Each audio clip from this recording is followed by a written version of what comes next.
வயிறு நிறைய பானிபூரி சாப்பிட்டுட்டு வரேன். ரொம்ப ஜாலியா இருந்துச்சு. ஆஹா, இப்பதான் ஞாபகம் வருது. நான் அப்பா கூட போய் சாப்பிடணும். லேட் ஆகுது. விடு ஜூட்டு. ஏ ராஜு, நில்லுப்பா, நில்லு நில்லு.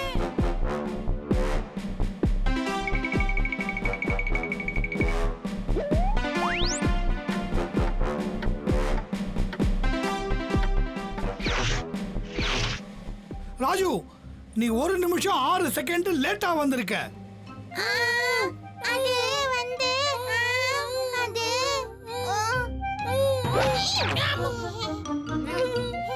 வந்து சாப்பிடு.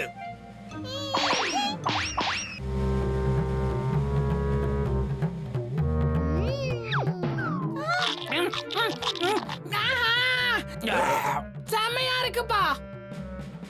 சாப்பிடும்போது பேசக்கூடாது.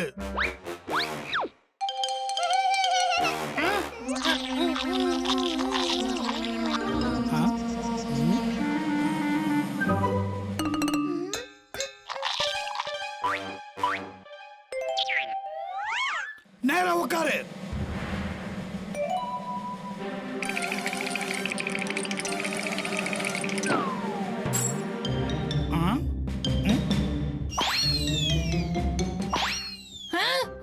என்னப்பா, உங்க அப்பா என்ன இவ்ளோ ஸ்ட்ரிக்ட்டா இருக்காரு? ரூல்ஸ் அண்ட் ரெகுலேஷன்லாம் ஓவரா பேசுறாரு. இந்த நாட்டுக்கு சேனாதிபதியாச்சே, வீரர்களுக்கெல்லாம் இவர்தான் ஒழுக்கம் கத்து கொடுப்பாரு. யாரும் அப்படி இப்படி எல்லாம் இருந்திட முடியாது.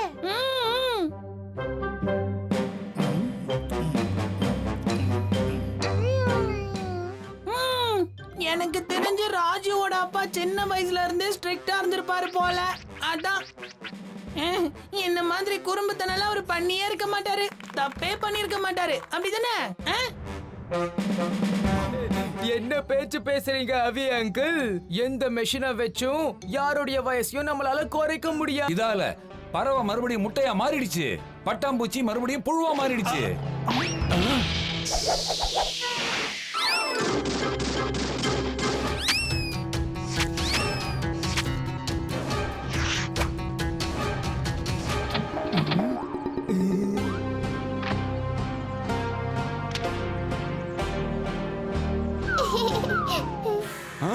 நம்ம நாட்டு சேனாதிபதி மறுபடியும் குழந்தையா மாறிட்டாரு. ஓடுங்க. இப்ப நான் விடுற பபுல பாருங்க.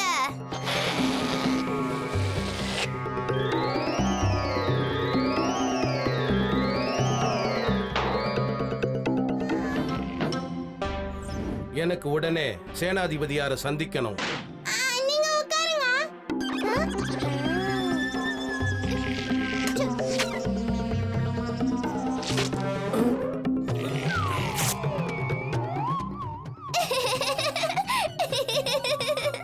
இந்த சின்ன பையலுக்கு எவ்வளவு திமிரு!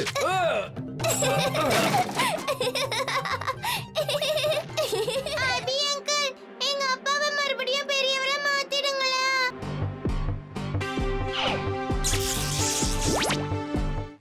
சரி, வாங்க விளையாடலாம்.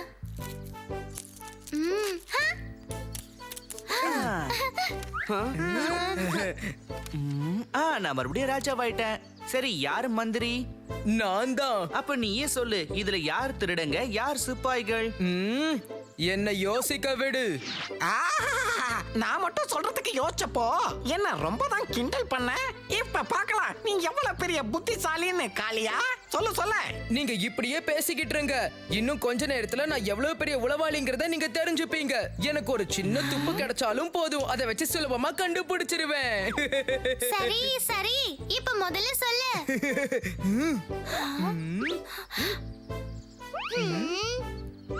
ராஜுவும் ஜக்குவும் திருடர்கள், அப்புறம் சுட்கி டோலு போலு சிப்பாயிங்க. எல்லாரும் அவங்க உங்க சீட் எனக்கு காட்டுங்க. நாங்க தான் திருடர்கள். நான் சிப்பாய். நானும் சிப்பாயி. நானும் சிப்பாய். காளியா, நீ 4 தடவை தப்பா சொல்லிருக்க, அப்புறம் ஒரே ஒரு தடவை தான் சரியா சொல்லியிருக்க. எனக்கு இப்ப ரொம்ப பசிக்குது, அதனாலதான் மூளை வேலை செய்ய மாட்டேங்குதுன்னு நினைக்கிறேன். இப்போ நீ சும்மா சாக்கு போக்கு சொல்லாம நீ தோத்துட்டேங்கறத ஒத்துக்கோ. ஓ, இத பாரு, நான் ஒன்னும் தோத்து போகல. எனக்கு ரொம்ப ரொம்ப பசிக்குது, அதனால நான் இப்ப சாப்பிட போறேன். டோலு போலு, வாங்க போவோம். சரி. டோலக்பூரின் மாமன்னர் இந்திரவர்மன் நமது கண்காட்சியை காண வருகிறார்.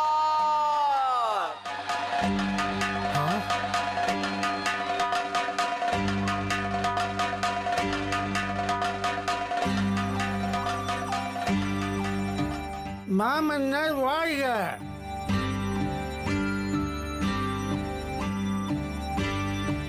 யாரப்பா நீ? என் பேரு ஹாக்கும். நான் மணல்ல மணிக்கூண்டு செஞ்சு விற்கிற வியாபாரி. உங்களுக்காக இந்த அருமையான மணிக்கூண்டை நான் அன்பளிப்பா கொண்டு வந்திருக்கேன், நீங்க வாங்கிக்கணும். உங்களுடைய அன்பளிப்பு எனக்கு ரொம்பவே பிடிச்சிருக்கு. இப்போ டோலக்பூர்ல கெட்ட நேரம் சுழல ஆரம்பிச்சிடுச்சு.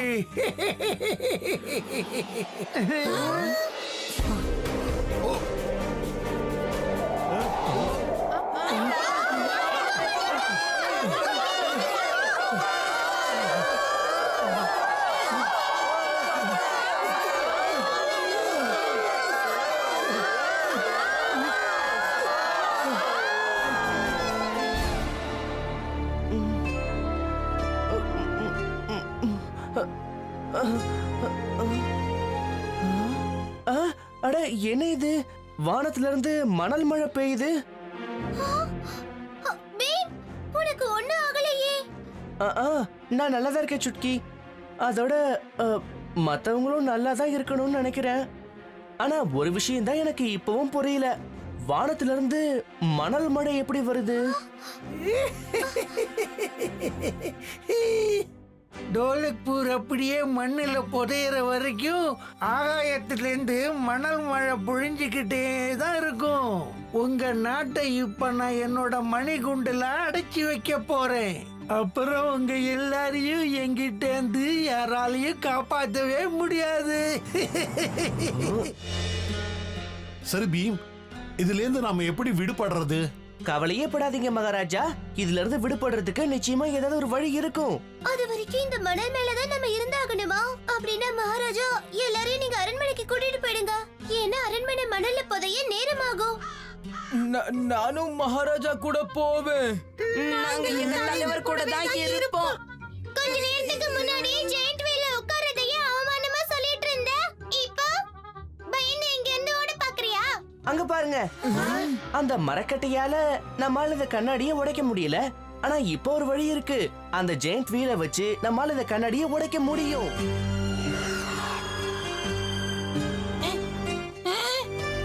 இந்த ஜெயின் வீல் மண்ணுக்குள்ள ஆழமா புதைஞ்சு கிடக்க. ஆமா, இத வேகமா சுத்தி தரையில இருக்கிற மணலை நம்மளால சுலபமா எடுக்க முடியும். சரியா சொன்ன சுட்கி.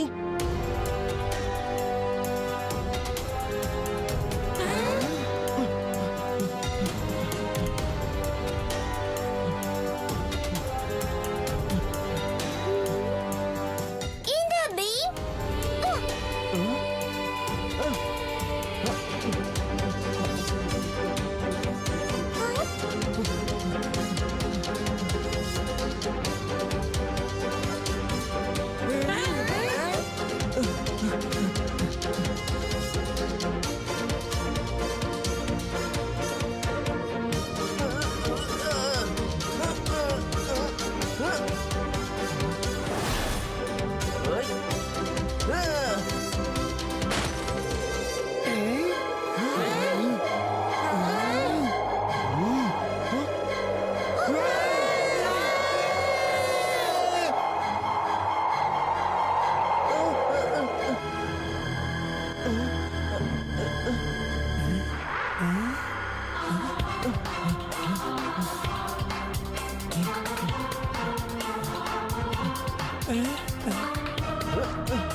நீ தயாரிச்ச இந்த மணிக்கூண்டுகள் இது மாதிரி எத்தனை ராஜ்யங்களை அநியாயமா அழிச்சிருக்கும்.